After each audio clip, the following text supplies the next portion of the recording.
오늘은 2차 방정식과 근해 공식에 대해 해볼 텐데요. 먼저 지난번에 했던 연립 방정식 문제 2개만 더 풀어보고 2차 방정식의 근해 공식으로 넘어가겠습니다. 이 연립 방정식은 어떻게 풀까요? 네, 그때 3가지 방법이 있다고 했는데 얘로 풀면 좋을 것 같아요. 얘가 얘고 3분의 x 플러스 y는 1이고 그죠? 바로 넘어가면 x 마이너스 y는 2 x 플러스 y는 3으로 가서 가간법 하면 되겠네요. x는 2분의 5 x가 2분의 5면은 밑에 식에다가 답면 어떻게 될까요? 네, y 값은 얼마죠? 2분의 6이니까 2분의 1이 되겠네요. 그죠? x 값, y 값 이렇게 결론 낼 수 있겠죠. 자, 활용 문제가 나왔어요. 활용 문제 나왔을 때 차분하게 식을 잘 읽고 식을 쓰면 되겠습니다.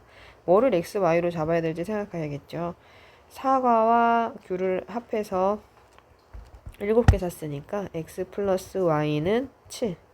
얘를 x로 y로 딱 개수를 두면 좋을 것 같아요. 또 금액에 대한 거 나왔으니까 1000 x x 1000원짜리를 x개 또 200원짜리를 y개 했으니까 200 y를 해서 3000원이 됐을 텐데 얘를 간단하게 좀 바꾸면 좋겠어요. 00 지워주면 10x 플러스 2y는 3 이렇게 되겠죠. 얘로 여기다 2씩 다 곱해서 하면 좋겠다. 그죠? 2 얘는 14로 바꿔서 네, 더 풀진 않을게요. 요거 이렇게 빼가지고 구하면 되겠죠. 네, 넘어가겠습니다. 뭐 연립방정식이나 2차 방정식, 근해 공식, 함수, 부등식 그 연결고리들을 다 우리가 자유자재로 이렇게 묶을 수 있어야 돼요. 이렇게 갔다가 저렇게 갔다가 막 연결지어서 각양각색으로 언어를 잘 이용할 수 있으면 그게 제일 잘하는 겁니다. 고등학교 때까지는 고등학교 때 우리가 기본적으로 언어의 연결이 뭐가 돼 있어야 되는 거냐면, 그러니까 고등학교에서도 기본적으로 사용하는 게 분수가 소수로 연결되고, 소수가 비로 연결되고, 비가 또 비율로 연결되고, 또 이것이 백분율로 연결되고, 얘를 자유자재로 왔다리 갔다리 언어로 표현할 수 있어야 돼요. 사실 뭐 비율이 분수 소수로도 표현되고, 백분율도 비로 표현되고, 뭐 이렇게 뭐 각양각색으로 나타낼 수 있잖아요. 그죠? 요 부분들을 자유자재로 우리가 표현할 수 있는 게 수학의 언어에 능통하다, 수학을 잘한다라고 얘기할 수 있는 것 같아요. 이것도 하나의 언어를 이제 추가해서 배우면 잘 연결고리를 지으면 좋겠습니다. 2차 방정식이라는 것이 최고차항이 2차 항인 방정식, 최고차항이 2차 항인 방정식이 되겠죠. 그래서 최고차항의 개수 a가 0이면 당연히 안 돼요. 2차 항이 사라지니까. 네, 그래서 이 2차 식이 나왔을 때, 근을 구할 때 2가지 방법을 크게 우리가 이용해요. 완전 제곱식을 이용하거나 아니면 인수분해를 이용하거나. 그래서 지금 완전 제곱식이 어떻게 사용되는지를 첫 번째로 보게 되면, 만약에 이런 식으로 되었어요. 이런 식으로 x-1의 제곱이 3이야. 그러면은 제곱을 벗겨주면서 얘는 플러스 마이너스 루트 3이 되겠죠. 그러면 x만 남겨놓고 1 이항하면 이렇게 된단 말이에요. 그래서 근 하나는 1 플러스 루트 3이고 또 근 하나는 1 마이너스 루트 3 이렇게 되겠죠. 그죠? 네. 또 인수분해를 한다면 어떻게 돼요? 이게 2차항이니까 2차식이니까 1차식 두 개가 곱해져서 0이 돼요. 그러면 a 곱하기 b가 0이라면 a가 0 또는 b가 0 이렇게 되겠죠. 그죠? 그래서 요 인수분해 된 대로 이 1차식이 0이 되게 하는 x값, 이 1차식이 각각의 1차식 0이 되게 하는 x값을 구하는 게 바로 그 2차 방정식의 근이었죠. 그죠? 얘는 어떻게 인수분해 되나요? 1, 1, 3, 1. 마이너스가 위에 붙겠죠. 그래서 여기 x 마이너스 3, x 플러스 1. 그래서 x 값은 3 또는 마이너스 1이라고 우리가 할 수 있겠습니다. 자, 여기까지 너무 빽빽하게 썼네. 요 예시로 나온 요 식을 완전제곱식을 이용한 것과 또 인수분해를 이용해서 한번 비교해서 나타내 볼게요. 완전제곱식으로 나타내려면 여기 지금 x의 1차식까지 1차항까지를 보고 우리가 완전제곱식으로 이렇게 표현할 수 있죠. 그러면 4 더했으니까 4를 뺐어요.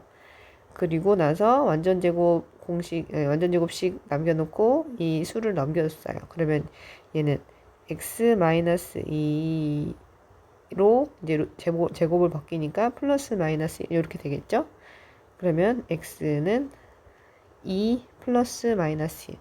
즉 x는 2에서 1 더하니까 3 또는 2에서 1 빼니까 1 이렇게 두 가지로 결론 지을 수 있겠죠.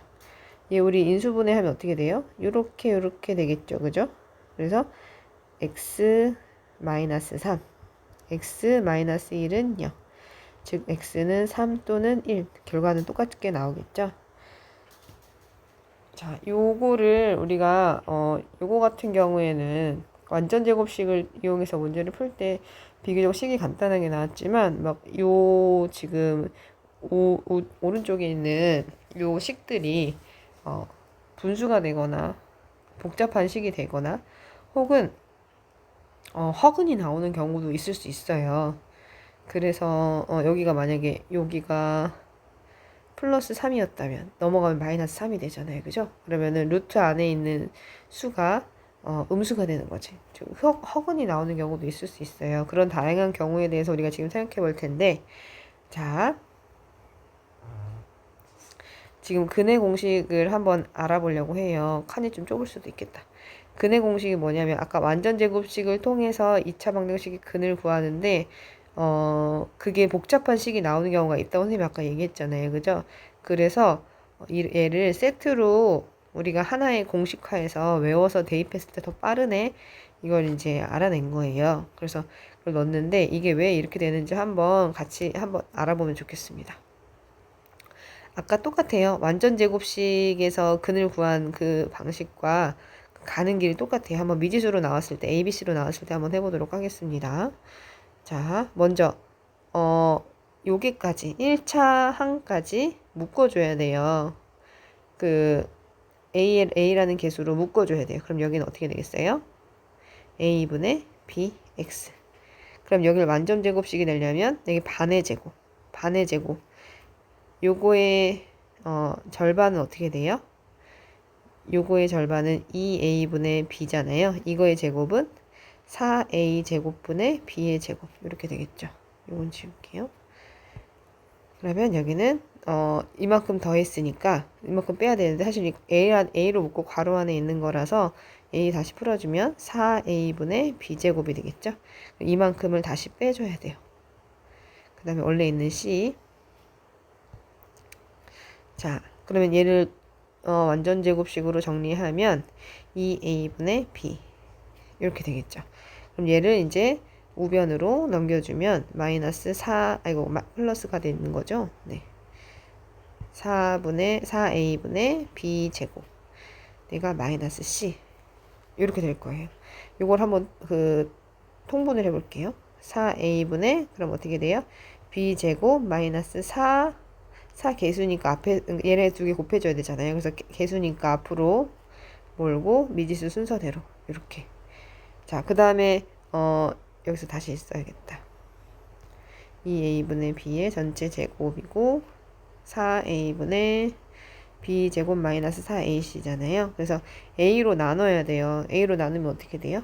A로 나누면 이 분모로 가겠죠. 그죠? 그래서 A제곱 4A제곱 분의 A 이제 지워지고 B제곱 마이너스 4AC 그러면 X 플러스 2A분의 B 제곱 벗겨지면 여기 전체에 루트가 씌워지겠죠. 여기 루트가.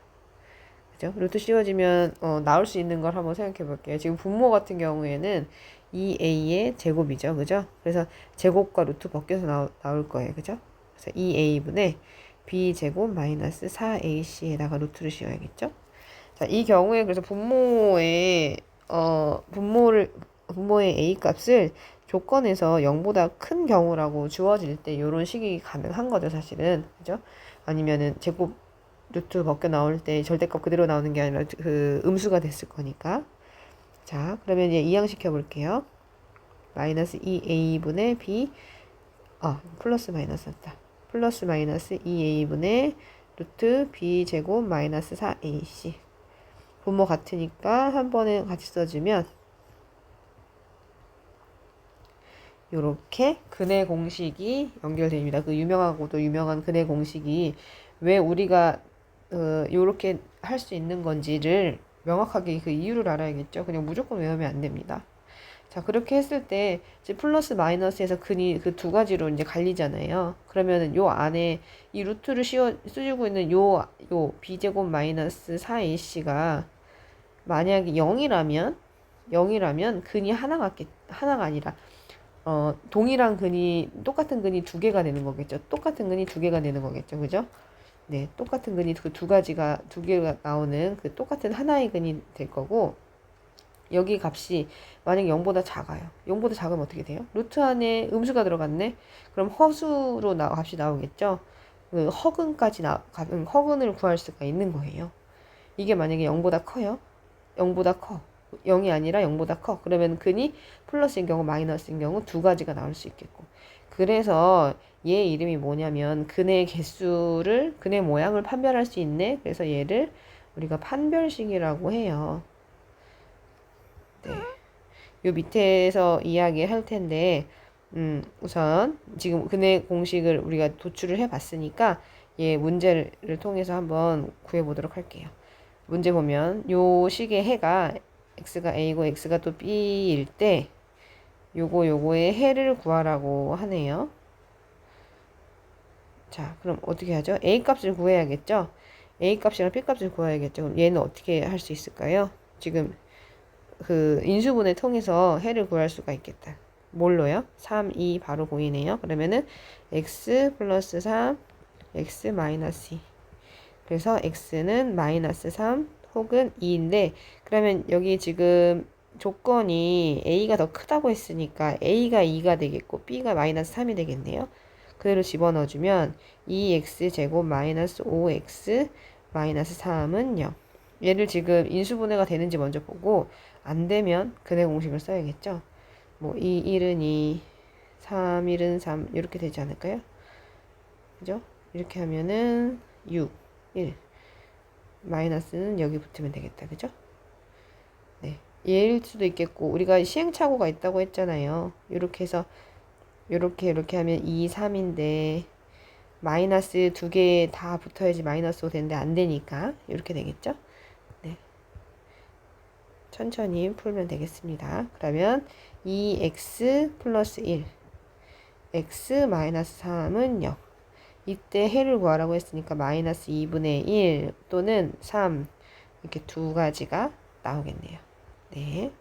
아까 얘기했던 판별식 이어서 한번 가볼게요. 아까 얘기했죠. 판별식은 근해 공식에서